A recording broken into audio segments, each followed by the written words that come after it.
هر آسترولوژر و اختربینی که بخواد در رابطه با ماه کامل 29 جولای صحبت کنه قطعا یک سری اطلاعات عمومی رو به همه شما عزیزان میده. اما توی این ویدیو من میخوام از بعد دیگه اطلاعاتی رو به شما بدم و از دیدگاه هندوها و آسترولوژی ودیک. این اطلاعات میتونه خیلی به شما کمک کنه که از این انرژی خیلی قدرتمند استفاده کنید و از ابعاد دیگه این انرژی رو بخواید برای خودتون تحلیل کنید و برای شما این انرژی یک انرژی باشه که بتونه تحول بزرگی توی زندگیتون ایجاد کنه. به نام نور، درود و مهر به یوتیوب چنل ایان اسرار جهان هستی خیلی خوش اومدی عزیز دلم. رویا تاروخ هستم و با عشق این ویدیو رو به شما عزیزان تقدیم میکنم. قبل از شروع بهت میگم که پیشا پیش ماه کاملت مبارک باشه. قول میدم مدیتیشنی برای ماه کامل آماده کنم و باهاتون به اشتراک بذارم و اما بریم ببینیم که این ماه کامل برای ما چه انرژی داره. سیستم کهن‌تری وجود داره که سیستمی که اختربینان در هند هزاران ساله به طور پیوسته از اون استفاده میکنن و این بخش از ستارگان رو به شکلی کاملا متفاوت میخونه. وقتی از این زاویه و از این لنز به اون نگاه کنید این ماه کامل دیگه شلوغ و پر سر و صدا به نظر نمیرسه. عزیزای دلم، این سیستم قدیمی تر واقعا در 29 جولای میتونه به شما دیدگاه متفاوتی رو بده. وقتی که شما کامل اون رو درک کنید متوجه میشید که چرا این یک ماه کامل میتونه برای شما متفاوت باشه. این از اون دست چارت هایی هست که اختربینان سالها منتظر میمونن تا تمام اجزای اون همزمان در یک جا قرار بگیره و درست 6 روز پس از پایان تمام چیزهایی که درباره عطارد با هم صحبت کردیم این ماه کامل داره اتفاق میفته. اختربینی غربی آسمان رو نسبت به فصلها میسنجه، یعنی منطقه البروج حاره‌ای که هر سال صرف نظر از اینکه ستارگان واقعی به کجا تغییر مکان دادن به اعتدال بهاری متصله. اما اختربینی ودیک یا همان سیستم نجومی آسمان رو نسبت به موقعیت واقعی و ثابت خود صورت فلکی ها میسنجه. هزاران سال پیش این دو نقطه شروع تقریباً به طور کامل بر هم منطبق بودن، اما زمین در طول دوره‌های زمانی طولانی نوسان خفیفی روی محور خودش داره و این نوسان به آرومی این دو سیستم رو از هم دور کرده. امروز فاصله بین اونها تقریباً یک نشان کامل نزدیک به 24 درجه. این یعنی همان ماه در همان شب میتونه در یک سیستم در نشان دلو و در سیستم دیگه در نشان جدی قرار بگیره. هیچ کدوم از این دو تا تحلیل اشتباه نیستن. اونها دو لنز متفاوت هستن که روی یک نقشه یکسان قرار گرفتن. نقشه‌ای که توسط دو سنت متفاوت و با پرسیدن دو سوال متفاوت ساخته شده. من به یک دلیل هر دو رو برای شما مطرح میکنم.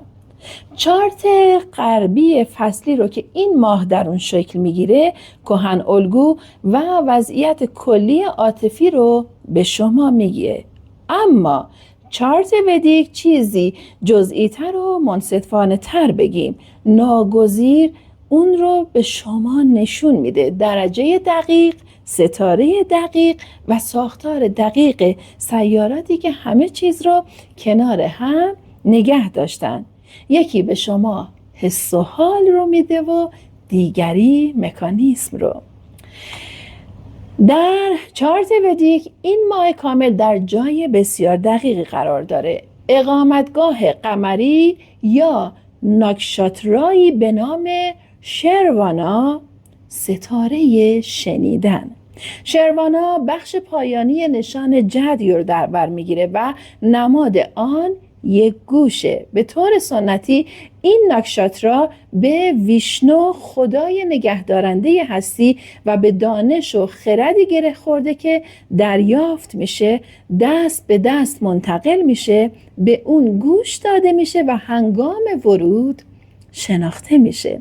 افرادی که زیر نظر این ستاره متولد شدن و لحظاتی که تحت تاثیر اون رخ میدن متمایز با داشتن کیفیت خاصی هستن. درکی که از راه میرسه، چون شما بالاخره به اندازه کافی به مدت طولانی سکوت کردید تا واقعاً اون رو بشنوید. شروانا همچنین با ارتباطات و اعتبار مرتبط هست، با نوعی از دانش که پخش میشه چون ارزش تکرار کردن رو داشته. این اعتباریه که با بالاخره بر زبان آوردن یک حقیقت به دست میاد.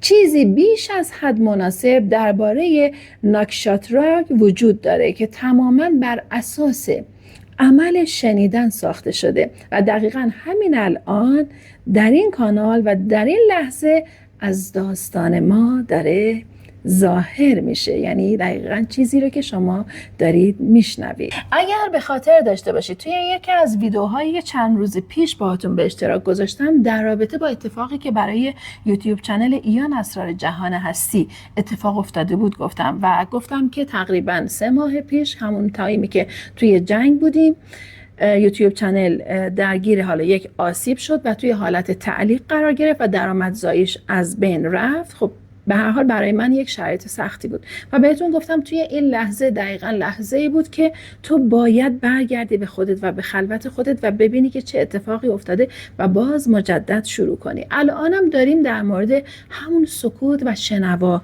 بودن صحبت میکنیم. حالا این ماه کامل هم دقیقاً دیگه داره میاد همینو به ما میگه. سکوت کردی؟ توی سکوت کامل بودی؟ باشه.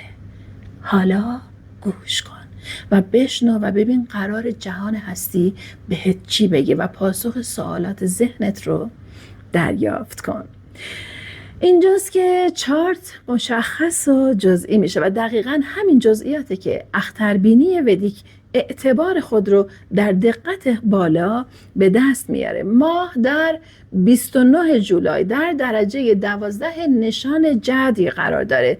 دقیقاً در نقطه مقابل اون خورشید در درجه 12 نشان خرچنگ قرار گرفته و در همون درجه پیوند خورده با خورشید سیاره مشتری قرار داره.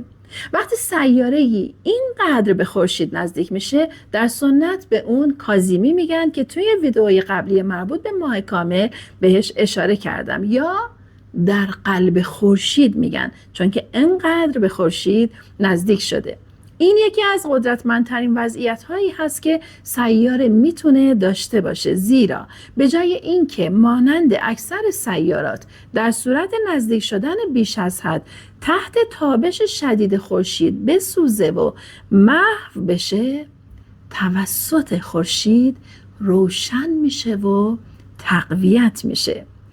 این رو کمتر مثل ایستادن بیش از حد به آتش و بیشتر مثل تحویل گرفتن مستقیم خود شعله تصور کنید. کاظیمی مشتری به معنای گسترش، فرصت و امیدی هست که با تمام قوا کار میکنه و مستقیما به سمت این ماه کامل نشانه رفته. وزنی واقعی که هر آنچه که ماه قراره در درون شما روشن کنه هدف قرار داده شده. میخوام دقیقاً بگم که این موضوع از نظر علمی برای شما چه معنایی داره. وضعیت‌های کاظیمی کمتر مثل یک روند کند و تدریجی و بیشتر مثل باز شدن ناگهانی در قفل نشده عمل میکنه که انتظار پیدا کردنش رو نداشتید. گشایشی که ظاهر میشه چون خود زمان بندی کار رو انجام داده، چه براش برنامه ریزی کرده باشید و چه نکرده باشید. اما یک لایه دوم هم وجود داره که تقریبا روی خود ماه قرار گرفته و کل دمای عاطفی این رویداد رو تغییر میده. پلوتو در فاصله 2 درجه‌ای از ماه قرار داره، اونقدر نزدیک که یک مقارنه محسوب میشه. این یعنی پلوتو درست در کنار ماه سوار شده و در آن سوی آسمان به آن پیوند خورشید مشتری، کاظمی، مخالفت و تقابل میکنه. پلوتو رفتارهای ظریف یا ملایم نداره، هشدار نرم هم نمیده. به هر جای چارت که دست بزنید خواستار دگرگونی کامل همه چیزه. اینکه همه چیز تا رسیدن به حقیقت محض زیرینش عریان شه. وقتی با ما همراه میشه این فشار بر روی یک نقطه شخصی میشینه. احساسات شما، حس امنیت شما و اون بخش خصوصی از وجودتون که در نور روز ظاهر نمیشه. بنابراین در یک طرف این ماه کامل امید و گسترش رو دارید که کاملا باز و سخاوتمندانه است. در طرف دیگه تقاضا برای صداقت مطلق درباره آنچه باید به پایان برسه. آن کشمکش و تنش بین این دو داستان واقعی اینجا هست. نوعی قدرت که تنها زمانی ظاهر میشه که بالاخره از چیزی خواسته شه برای همیشه تغییر کنه. عمدن و با هدف با این ماه کامل عزیزان جانم بنشینید و خلوت کنید. هر آنچه که آشکار میکنه احتمالاً با نیروی بیشتر از یک فاز ماه معمولی وارد میشه. دقیقاً به این دلیله که پلوتو قبل از شروع فرایند خودش اجازه‌ای نمیگیره. یک ساختار دیگه هم هست که ارزش نام بردن داره، چون اونقدر خاصه که اختربینان ودیک نام ویژه‌ای برای اون دارن، آدی یوگا. این ساختار زمانی شکل میگیره که 3 سیاره خاص در اینجا عطارد، زهره و مشتری در مقابل ماه بنشینن و در خانه 6م، 7م و 8م از ماه پخشن. به زبان ساده ارتباطات، شراکت و گسترش همگی مستقیما در مقابل جایی که ماه ایستاده صف کشیدن و به نوعی مثلث رو به دور اون تشکیل دادن. این 3 خانه‌های ملایمی نیستن. خانه 6م، کشمکش، موانع، کار روزمره خستگی ناپذیر، خدمت و سلامت. خانه 7م، خانه شراکت و افرادیه که برای بهتر یا بدتر به آنها متعهد هستید. خانه 8م، خانه دگرگونی، فقدان و هر آنچه بین 2 نفر به اشتراک گذاشته یا تسلیم میشه که مربوط به روابط هم میتونه باشه. متون کلاسیک آدی یوگایی را که دقیقاً در چنین بازه‌ای شکل میگیره تولید کننده رهبری و هدایتی میکنن که از طریق استکاک و چالشی به دست اومده و دقیقاً در همون سختی هایی که اون 3 خانه نمایندگی میکنن صیقل خورده. قدرتی که به این دلیل از راه میرسه که شما مورد آزمایش قرار گرفتید. آنچه این ترکیب رو نادر میکنه اینه که هر 3 سیاره همزمان در حال همکاری هستن و ماه رو از هر زاویه‌ای احاطه کردن. پس با توجه به چیزهایی که گفتم میدونیم که این ماه کامل یک ماه کامل سنگین با انرژی های سنگین میتونه باشه که شما همین انرژی های سنگین رو میتونید خیلی قشنگ به حرکت در بیارید که من توی ویدئوی قبلی هم بهش اشاره کردم. باز هم در انتهای این ویدئو یه توضیحات کوچیکی میدم. شما از قبل میدونید که عطارد در روز 23 مستقیم شد و از حالت برگشتی در اومد. اون تغییر هنوز در حال تثبیته و این ماه کامل دقیقاً در پی اون تنها 6 روز بعد وارد میشه که بخشی از دلیل پروزن بودنه. دوره بازبینی و مرور به پایان رسیده. آنچه حالا در حال شکل گیری هست همون چیزیه که واقعاً از دل تمام مسائل رو اومده و اون هفته ها به جلو برده خواهد شد. یک تکه دیگر هم هست که صادقانه ارزش گفتن داره، چون ترجیح میدم کل چارت رو به شما بگم، نه فقط بخشی از اون رو که براتون حس کنم دلپذیره. مریخ، آی از دست این مریخ، در همین بازه زمانی که در یک مربع دقیق نسبت به زهره قرار داره، این یعنی استکاک به ویژه در نحوه ارتباط ما با یکدیگر. زود هنگام از کوره در رفتن، زمانبندی های ناهماهنگ و خواستن چیزهای متفاوت در یک لحظه از نزدیکترین افراد زندگیتون. این واقعیه و اگر این هفته اون رو در روابط خودتون احساس میکنید، خیال بافی نکردید یا واکنش بیش از حد نشون نمیدید، اما این فقط یک آکورد یا نوت کوچک زیر یک نوت بسیار بلندتره. بین کاظیمی، مقارنه پلوتو و آدیوگا، این ماه کامل حول یک آستانه و ورودی ساخته شده و این استکاک صرفاً همون چیزی هست که هنگام ایستادن بر روی این آستانه درست قبل از عبور از اون احساس میکنید. عزیزان جانم، منطقه البروج، یک ماه و زیر هر دوی اونها همون دستورالعمل آروم و بی صدا که میگه اونقدر سکوت کنید تا آنچه که واقعاً به شما پیشنهاد میشه رو بشنوید. شروانا از شما نمیخواد در 29 جولای دنبال چیزی بدوید، فقط از شما میخواد وقتی فرا میرسه حواستون رو جمع کنید. عزیزان دلم، این ماه کامل میتونه یک ماه کامل برای تجلی خواسته هاتون باشه. کافیه در عین حال که مراقبه سکوت انجام میدید، گوشتون رو شنواتر میکنید که بخواید بشنوید جهان هستی چه پیغامی برای شما داره. سپاسگزاری کنید، شکرگزاری رو چه صبح چه شب انجام بدید و لطفاً از همین دیروز، البته من گفته بودم از 3 روز قبل از ماه کامل تا 3 روز بعد از ماه کامل، هر خواسته‌ای که دارید این خواسته ها رو بنویسید. یک چیز رو من اشاره میکنم، اینو یکی از دوستان خیلی خوب و عزیزم دیشب به من گفت و گفتش که رویا 13 صفر خیلی مهمه. توی 13 صفر اگر دلت میخواد خونه بخری، برو یک کلید بخر به عنوان کلید خونت. اگر دلت میخواد ماشین بخری، برو یک سویچ بخر یا یک ماشینی رو به عنوان المان خرید اون ماشین برای خودت بخر. اگر میخوای ازدواج کنی، یک حلقه بخر، حالا حلقه طلا باشه.